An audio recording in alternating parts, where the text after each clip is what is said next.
Week 17 of the fantasy baseball season, and here's a few pitchers I look to buy and trade for this week. The first pitcher, Justin Steele, the Chicago Cubs. So last season, Steele, one of the best pitchers in the National League, and he was up there in the Cy Young conversation. But this year, things have gone the other way, and injuries have played a factor as well. On the year, 101 and a third, 2-5 record, 98 Ks at 3.38 ERA, a 1.11 WHIP, and 8 quality starts. But ever since the All-Star break ended, 15 innings, 0-2 record, 17 Ks, a 7.20 ERA, and a 2 whips. I know the Chicago Cub team get an outside shot if they go on a nice run to make a wild card spot, but obviously it's most likely not going to happen for Chicago. But like I said, Justin Steele, he has upside.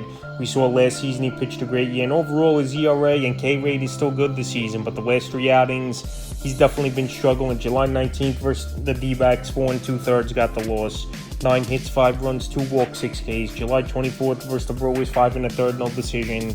6 hits, 2 runs, 3 walks, 4 Ks. And July 30th at the Reds, 5 innings, got the loss. 6 hits, 5 runs, 4 walks, 7 Ks. So his walk rate's been an issue, and that's why he's been getting hit, I believe, and pressing a little bit here. Steele. Now in the last 3 ball games, he's got 9 walks, which obviously isn't a good number, but the K rate's still decent. Like I said, I know this Cub team isn't in the hunt of things, but I think Steele can help fantasy owners.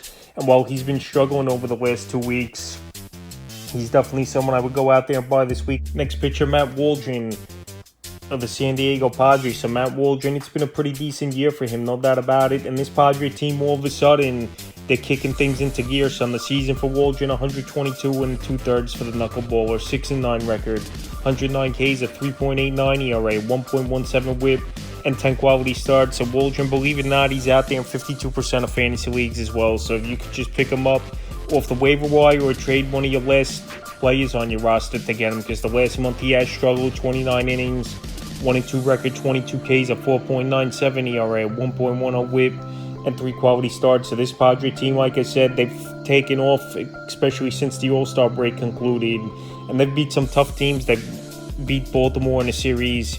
They beat the Los Angeles Dodgers in a series. They've been struggling of late. And I think Matt Waldron is a pitcher that could go out there and help fantasy owners, especially in points leagues where he's still going 6-7 innings. Because obviously throwing a knuckleball a lot, you're not straining that arm as much and losing energy. July 19th, the Cleveland 6 innings got the loss.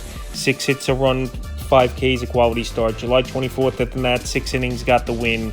4 hits, 3 runs, 2 walks, 4 Ks, a quality start. And July 30th versus the Dodgers, 4 innings, no decision, 5 hits, 5 runs, which were all in the first inning. So at least he went out there and he pitched another 4 innings, a walk, and 6 Ks. So like I said, Matt Waldron, I think, is a solid starter. 3 out of the last 5 outings, he's had quality starts. And not many people paying attention to Waldron, where he's been a solid pitcher all season. I think he helped fantasy owners as a back end of the rotation guy for their fantasy team. So right now, after Waldron came off a bad ball game versus the Los Angeles Dodgers, even though he did rebound, like I said, he gave up those 5 runs in the first inning, and then the next 3 innings he shut the offense down. I would go out there and get him this week because he's got good potential with the knuckleball. And we saw many years ago with R.A. Dickey that he actually won a Cy Young with that knuckleball. I'm not saying Waldron's going to win a Cy Young or anything like that, but it's still a lethal pitch, even though it's an old school pitch. And he's got a great team backing him as well, where the Padres have been hot over the last 2-3 weeks. Next pitcher, Gerrit Cole with the New York Yankees. So Gerrit Cole, he just hasn't been the same this season, and rightfully so. He was out for the first half of the year pretty much before he came back for a little bit before the break. On the year, 35 innings, 3-2 record, 38 Ks, a 5.40 ERA, 1.46 WHIP, and 2 quality starts. So this New York Yankee team, ever since getting Jazz Chisholm, they're 5-0, coming off a big sweep at the Philadelphia Phillies. But Gerrit Cole, he's just not right now. He had to get his start pushed back after fatigue and body soreness. And obviously that's not a good thing, but if Gerrit Cole could find it over the next few weeks, he could pay big dividends for fantasy owners and possibly be a league winner. So his next outing's most likely going to be this weekend versus the Blue Jays. But like I said, he's not recovering as well as Gerrit Cole, or maybe he pushed it a little too much, returning quicker than he should have. July 12th at Baltimore, 6 innings, got the win. 5 hits, a run, a walk, 7 Ks, a quality start. July 19th versus Tampa, 6 innings, got the win. 6 hits, a run, a walk, 8 Ks, a quality start. And then July 24th, his latest outing versus the Mets, 5 2/3, got the loss, 8 hits, 6 runs, 2 walks, 4 Ks. So Gerrit Cole, he had nice 2 outings, July 12th and the 19th, and then the 24th, the Mets hit him well, and he's been not pitching since then. So Gerrit Cole, we know he's a good pitcher. We know he's one of the best pitchers in the league over the last decade as well. But right now, well, he's banged up and not 100%. And we'll see if he can make it through the season. This is a perfect time if you want to take a gamble on Gerrit Cole, because this is the lowest, most likely his value is going to be. And like I said, if he could just recuperate quicker and get back on track, he could be a league winner for fantasy owners on a discount rate. The next pitcher, Ronald Blanco of the Houston Astros. So this Astro team, it's been a weird season for them. They got off to a very slow start. Then they got that record back up where they were first place in the AL West. And now it's a back and forth battle with them and the Seattle Mariners for first place. And Blanco, he got off to a great start, including a no-hitter way early in the season. On the year, 119 innings, 9-5 record, 114 Ks, a 2.94 ERA, a 1 whip, and 11 quality starts. But the last month of the season, it's been a struggle. 28 2/3, 1-2 record, 30 Ks, a 4.40 ERA, 0.90 whip, and 2 quality starts in the last couple weeks since the break. 10 innings, 0-1 record, 10 Ks, a 7.20 ERA, 1.30 whip. So the last month has been troubling a little bit for Blanco. And I think because of the innings, last year only 52 innings, and he already doubled that easily this season. He has Blanco, so he could be hitting the wall a little bit and fatiguing out. But I still believe Blanco has upside and can help fantasy owners. I know some owners, they might not even trade him away with that ERA at a 2.94 on the season. But right now, while he struggled, I would send some feelers out there and see if I could get Blanco on a discount. July 14th versus Texas, 6 innings, got the loss. 2 hits, 2 runs, 2 walks, 5 Ks, a quality start. July 21st at Seattle, 5 2/3, got the loss. 6 hits, 4 runs, a walk, 5 Ks.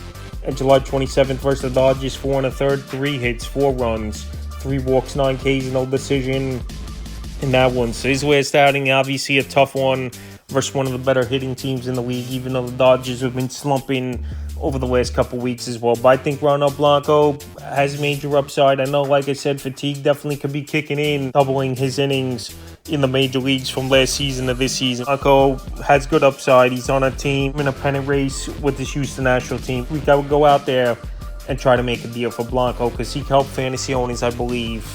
Even though he struggled over the last couple weeks, he could get back to form with Blanco, I believe, for this Houston Astros team and for fantasy owners. And right now, I would try to make a deal for him this week. And the 5th and final pitcher, I look to Charlie Morton of the Atlanta Braves. So Charlie Morton, we know he's up there in age, one of the older pitchers in the major leagues. And he'll have some great games and some games where he gets hit around. And the last few weeks, he's definitely been struggling, is Morton. On the season, 106 innings, 5-6 record, 103 Ks, a 4.16 ERA, 1.25 whip, and 8 quality starts. And over the last month, like I mentioned, 2.20 1/3, 0-2 record, 16 Ks, a 5.31 ERA, 1.28 whip, and a quality starts. And Morton, he's out there in 30% of fantasy leagues on the waiver wire. But I believe you don't have to give up much to get him in a deal. And this Atlanta Brave team, I know they've dealt with tons of injuries this season. Obviously, Acuna out for the year, Spencer Strider. Now Ozzie Albies, he got hurt last week. He's out for 8 weeks. Trying to find ways to win ball games, and they did trade for 2021 World Series MVP Jorge Soler back on the roster. And this Brave team, they're starting to get things going a little bit now, winning 4 out of 5 after they lost 6 in a row. So if Atlanta could get going and Charlie Morton could get going, I think he could pay big dividends for the Braves and fantasy owners. So right now, while he struggled over the last month of the season, he has Morton. Even though tonight he's got a great matchup versus the Marlins, that obviously gutted their whole roster of veterans and all young players in the major leagues right now. This is a time to go out there and buy Morton. July 10th at Arizona, 6 1/3, no decision, 5 hits, 4 runs, 5 Ks. July 20th versus the Cardinals, 6 innings, no decision, 6 hits, no runs, a walk, 4 Ks, a quality start.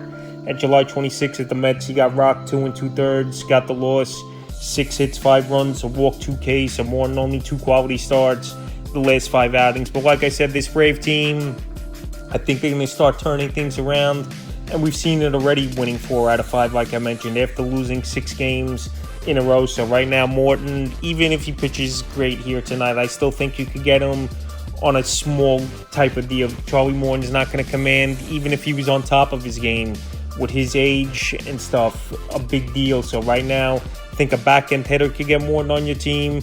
And throughout his career, the last few years, he's been better second half is one. So that's a few pitchers I look to buy and trade for Week 17 of the fantasy baseball season.